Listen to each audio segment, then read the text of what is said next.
Dooch, we're going to get your thoughts in a moment. First, I want to check in with my good friend, Mark Topkin, Tampa Bay Times. Top, gosh, it's good to see your face, albeit digitally right now.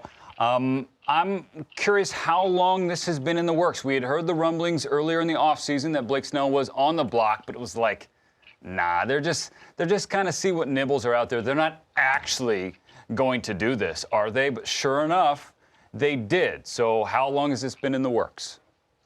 That's the exact same attitude Blake Snell had. He thought, nah, they're not going to do this. And then he started reading about it and said, yeah, maybe they are. So, look, go back to mid-November. I wrote something saying that the Rays were open to trading either Snell or Kiermaier. They were going to try and find a way to get some financial relief. So, knowing how thorough Eric Neander and his staff are, I would assume this has been in the works since then, if not even before. I mean, they do an incredible job of scouting other team systems. And they weren't going to give Blake Snell away. So I think we can safe to assume that this was in the works for a while, and they probably had a number of other teams interested and decided for, reasons that we'll find out later today, I assume, when this gets announced, as to exactly why this was the deal they took.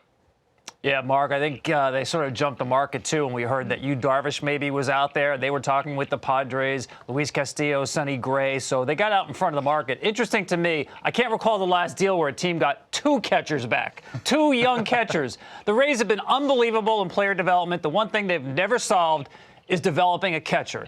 Tell me how both Mejia and Hunt are going to fit in short and long term for the Rays. Yeah, Tom, this is their way to make up for last time, right? Start doing BOGO deals on catchers. So you got to get two in every deal now. So, look, they re-signed Mike Zunino about 10 days ago. So 10 days ago, they had no catchers on the 40-man roster except for Ronaldo Hernandez, one of their rising prospects. So now they got Zunino back, right-handed hitter, big swing and miss guy, obviously, a lot of strikeouts, good defensive catcher. Now they're going to pair him with Francisco Mejia, switch hitter. This was a guy a couple of years ago we talked about quite highly. I think a lot of people in the industry did when he was with Cleveland. He got traded to San Diego. Had a decent second half. You look at his second half in 2019, he played pretty regularly. He actually hit about 300. Last year, kind of just a lost year. Had a thumb injury. Didn't really play very much. The numbers were terrible. So this looks like a buy low for the Rays. And as far as Blake Hunt, I think that's going to be a guy to develop. They also got a catcher with a big bat in that trade with Nate Lowe with Texas a few weeks ago. So I think, kind of working it from the bottom up, trying to feed some prospects into the system. But it would look like at the major league level, I would assume at this point, Mejia and Zunino are the tandem that they'll have going forward.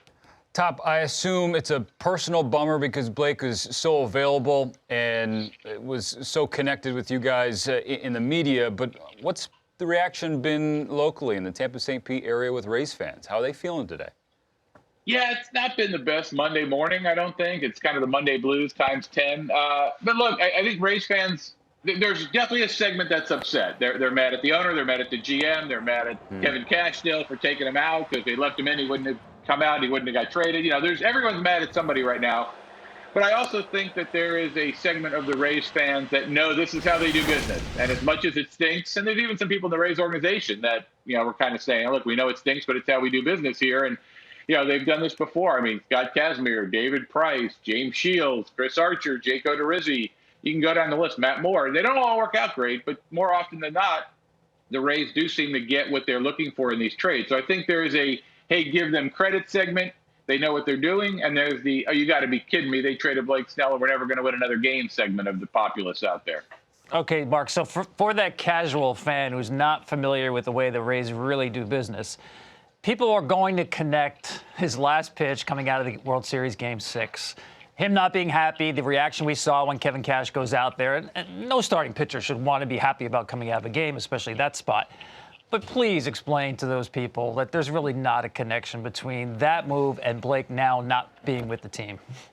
I mean, Tom, I think probably the simplest way to put it would be Blake Snell conceivably could have pitched a complete game win, which would have been the Rays' first complete game since 2016, by the way, and still have been traded. I mean, that's not why he gets traded. Because the other thing is, people think Blake Snell was all ticked off, so he told his agent, Scott Boras, who is pretty powerful, but I don't think he can call the Rays and say, trade this guy. He's got 3 years left on his contract, but trade him anyway. So, no, this has nothing to do with how the World Series went. If anything, the Rays, I think, went out of their way to praise how Blake handled this, which maybe was doing a little bit of, just kind of trying to counter that in case teams had a concern that there might be some issue there.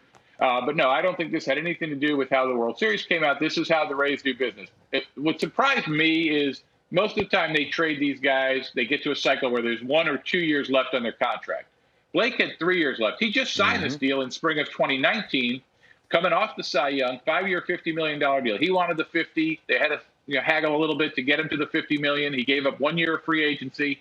And at the time, he said he wanted to stay. I talked to him about 2 weeks ago, said, hey, these trade rumors, what do you think? He's like, look, I didn't think it was for real. Now I'm starting to think it's real when they let Charlie Morton go, but I didn't think it would be this year. I thought it would be next offseason. I didn't want it to. I don't want it to be ever, but I didn't want it to be now, and it turns out it very much was now.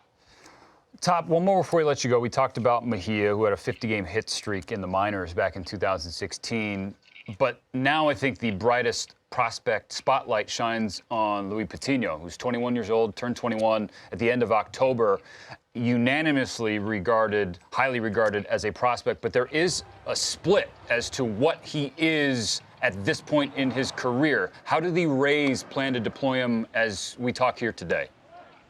Well, the good thing is they don't really like to call guys starters. They don't like to call guys closers. They just like to call them pitchers and tell them to throw innings. So he'll throw innings for them is what he'll do. And look, I think that as we sit here today with a rotation that's Tyler Glasnow, Ryan Yarbrough, Michael Wacha, and ... that you would assume Luis Patino is going to be in that mix there. You know, Brett Honeywell's in that mix. Shane McClanahan, who debuted in the postseason's in that mix. Josh Fleming, who pitched pretty well for them in the second month of the season last year, is in that mix.